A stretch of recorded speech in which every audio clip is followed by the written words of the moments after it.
Good morning, citizens of YouTube. Welcome to the Overtaxed Taxpayer channel. I'm Overtaxed. Good cup of coffee. So today, I'm going to touch a little bit on silver. I'm going to touch just a little bit on cryptos.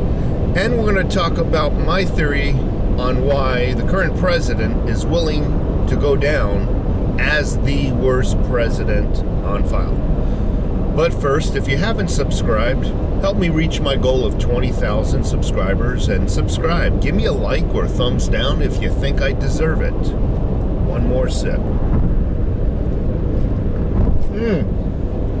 So I'm heading to work so I can pay, 40% taxes and keep all the illegal migrants housed and fed and whatnot.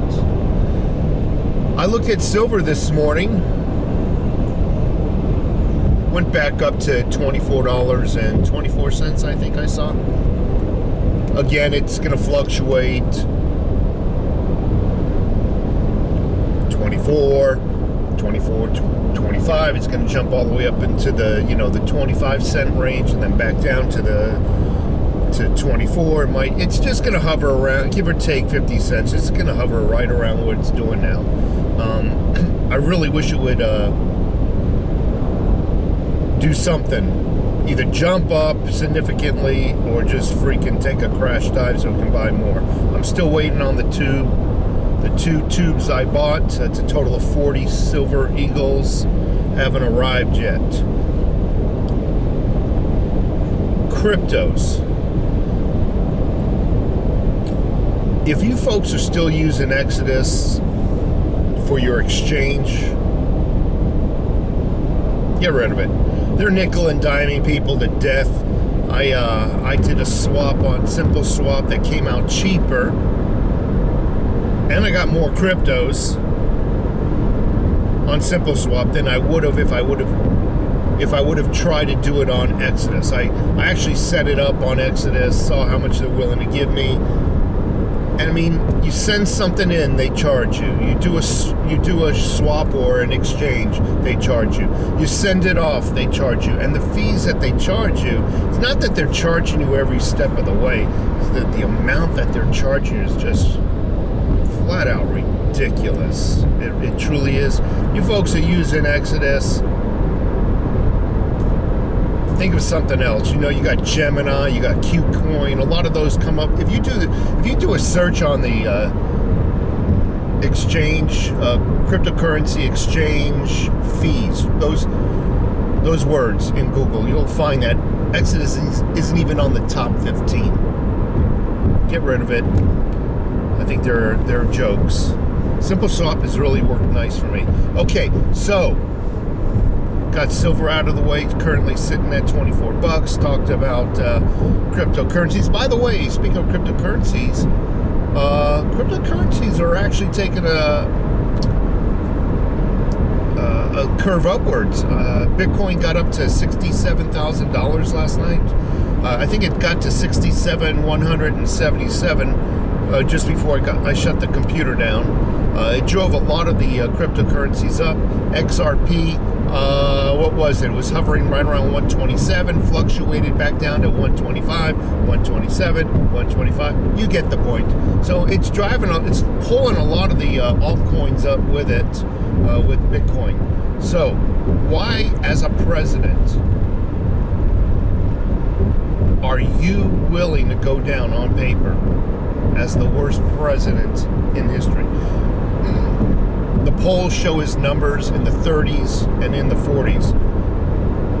A lot of people are comparing him to Trump, and Trump was in upper 50s, and a lot of the issues that we're all concerned about. And the only reason why the only issue Biden's coming up ahead, but it's close. Biden's coming in at 50. Trump came in at 47 for the dealing with the coronavirus. And the only reason is just while Trump was in office, they had that death ticker, the countdown, the counting of every death in the United States on every website up. You know, you remember the blue and red map of the United States, and every death was a red splotch. They had that thing broadcasted. As soon as Biden took in office, they got rid of it. So 47 Trump, 50 Biden for handling the coronavirus. Again, news is protecting them. That's why. Haven't displayed any deaths that occurred after taking the vaccination. So why? And why would your family be willing to go down, have you be the worst president on file in history? Why? What's going on here? Well, little insight, Project Veritas.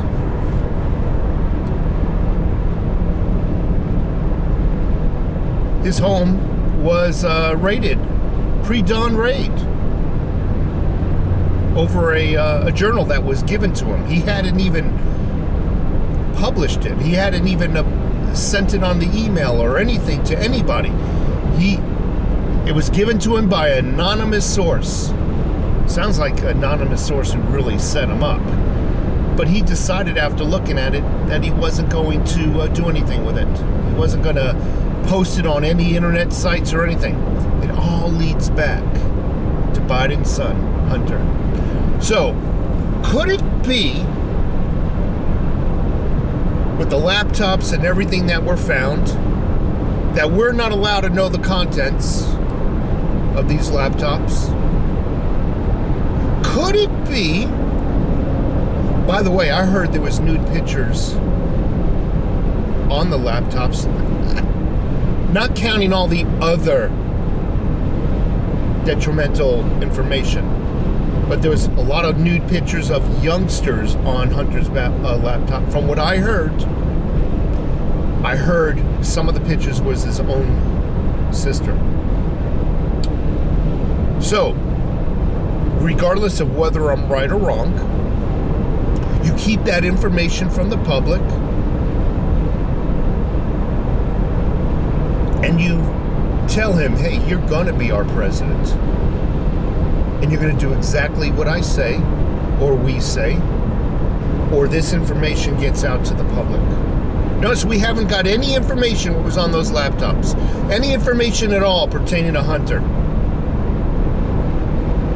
the journal, or anything. FBI came in, they wanted that journal. They didn't want anybody to know what was in it. They wanted that journal, even though nothing was done with it. So just imagine this.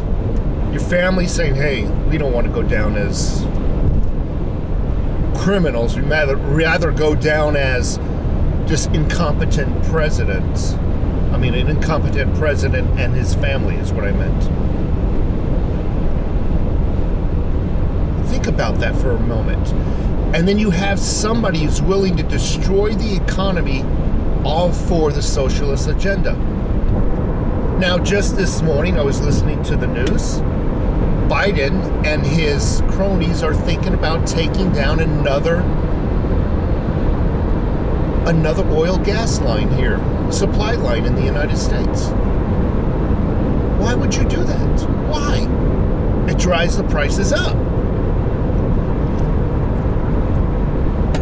For you, the American people. But he's going to do it regardless of how bad it makes him look. Why? Somebody must have metaphorically speaking, a gun to his head. As his wife, why would you walk this old, feeble man around, barely able to walk, and push him towards presidency? Because it's going to embarrass your family, perhaps, if you don't get him through this. The information might come out. And meanwhile, I always talk about this. People in the shadows who really run this country. People in the shadows who really run this world that you don't even know are pulling the strings.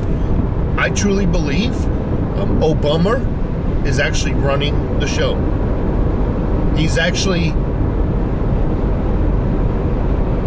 the president and his cronies. And that's can be the only reason why you're willing to destroy the economy.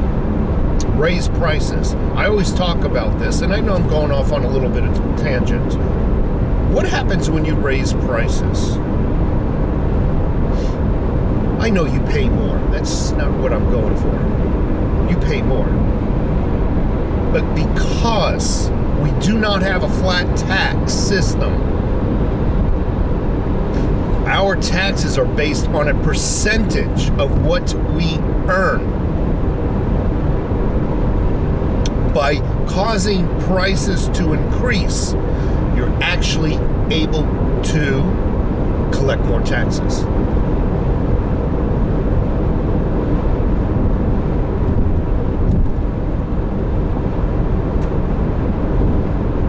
Just round it to 10% tax.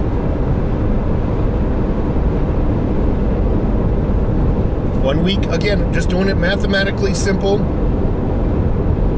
for the undereducated out there.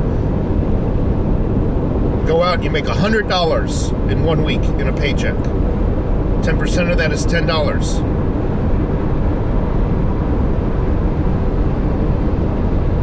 Next week you go out and you make $200.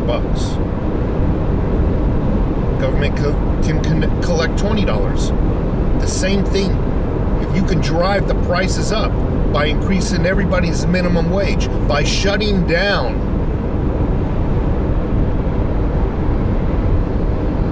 oil pipelines, you're able to collect more taxes to pay for your agendas. Anyway, folks, I gotta go. This is all conspiracy theory. I realize that. It's fake news. I realize that. Don't listen to me when it comes to being factual. What I say is just purely for entertainment purposes only. Take care.